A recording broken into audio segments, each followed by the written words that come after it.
আসসালামু আলাইকুম প্রিয় দর্শক, যে যেখান থেকে আমার ভিডিওটা দেখছেন ভালো থাকবেন সবাই। আমি আজকে রান্না করব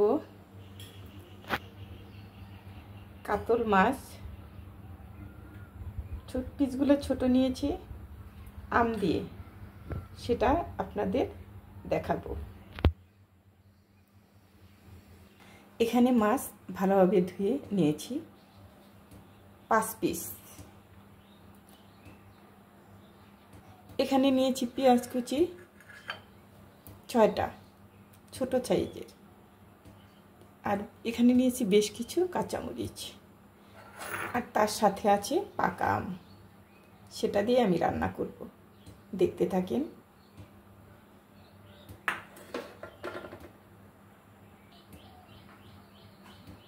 এখানে তেল দিয়ে দিচ্ছি।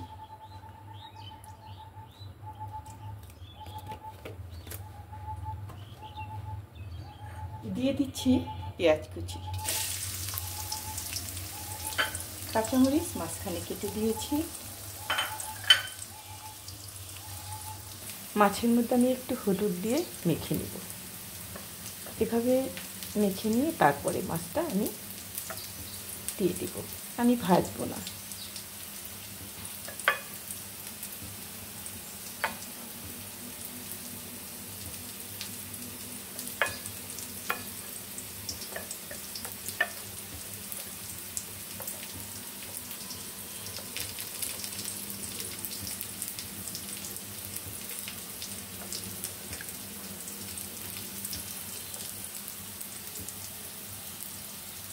পরিমাণ মতো হলুদ, পরিমাণ মতো শুকনো মরিচ, ধনে গুঁড়ো পরিমাণ মতো, এটা হলো জিরে গুঁড়ো।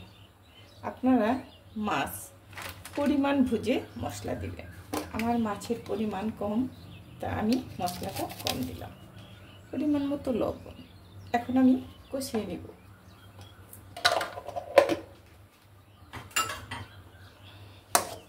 মশলাটা ভালোভাবে কষিয়ে নিতে, মাছে যেন কোনো ইটা না আসে, মশলার গন্ধটা না আসে, সেজন্যে আমরা সবাই জানি, সবাই আমরা পাকা রাঁধুনি। এখন কাউকে কিছুই বলে দিতে হয় না, সবাই এক্সপার্ট হয়ে গেছে।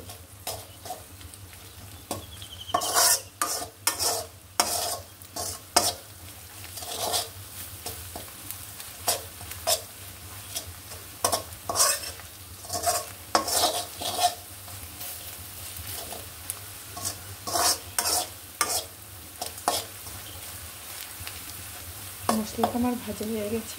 এখন আমি মাছের পিসগুলো দিয়ে দিব।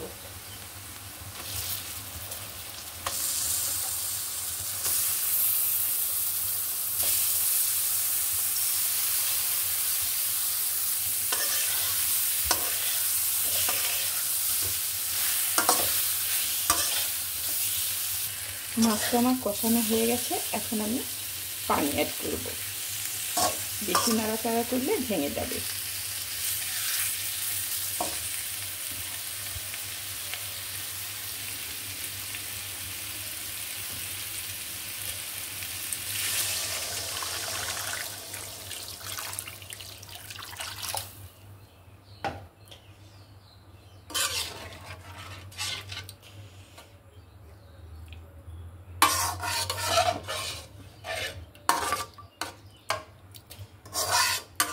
মাছটা বড় ছিল, শেষের ছোট পিসগুলো নেওয়া হয়েছে।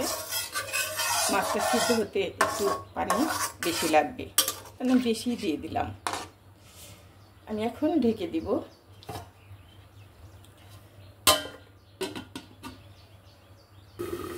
এখন আমি তরকারিতে প্রায় হয়ে গেছে, দিয়ে দিব পাকা।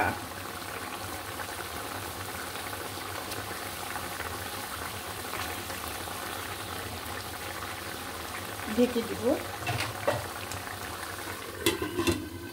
ফিরছি একটু পরেই। পাকা আম দিয়ে রান্না করলে মাছ আরও টেস্ট। কাঁচা আমও ভালো লাগে, কিন্তু পাকা আমেরটাই আমি খেয়েছি, সেটা অনেক টেস্টি, অনেক মজা। আপনারা একবার রান্না করে খাবেন, দেখবেন 100%। তখন বলবেন আমাকে কমেন্ট করে।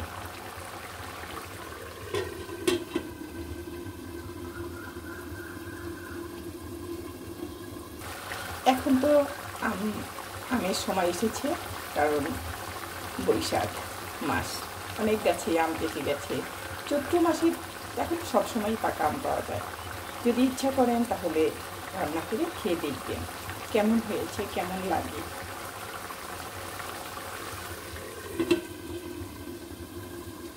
সার্ভিং ডিশে আমি বেড়ে নিচ্ছি।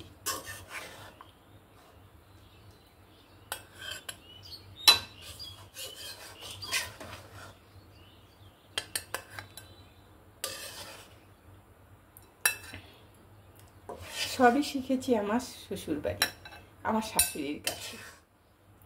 গাছে আম পেকে থাকতো, সেগুলো দিয়ে পুকুরলাকে প্রচুর মাছ পাওয়া যায়। সেখানে অনেক পুকুর, সবার বাড়ির সামনেই পুকুর, তারপরে নদী, এরকম নিচু এলাকা, কিন্তু মাছ, এত মাছ পাওয়া যায় সেটা কি আর বলবো। মাছের অনেক তেল। তো আমার শাশুড়ি মাছ মেরে নিয়ে আসতে বোয়াল মাছ, তো আমার শাশুড়ি বললো পাকা আম পারো, সেটা দিয়ে রান্না করতে। তাহলে আপনারা ভালো থাকবেন, সুস্থ থাকবেন। কেমন হলো কমেন্ট করে জানাবেন, লাইক অবশ্যই দিবেন প্লিজ। আল্লাহ হাফেজ।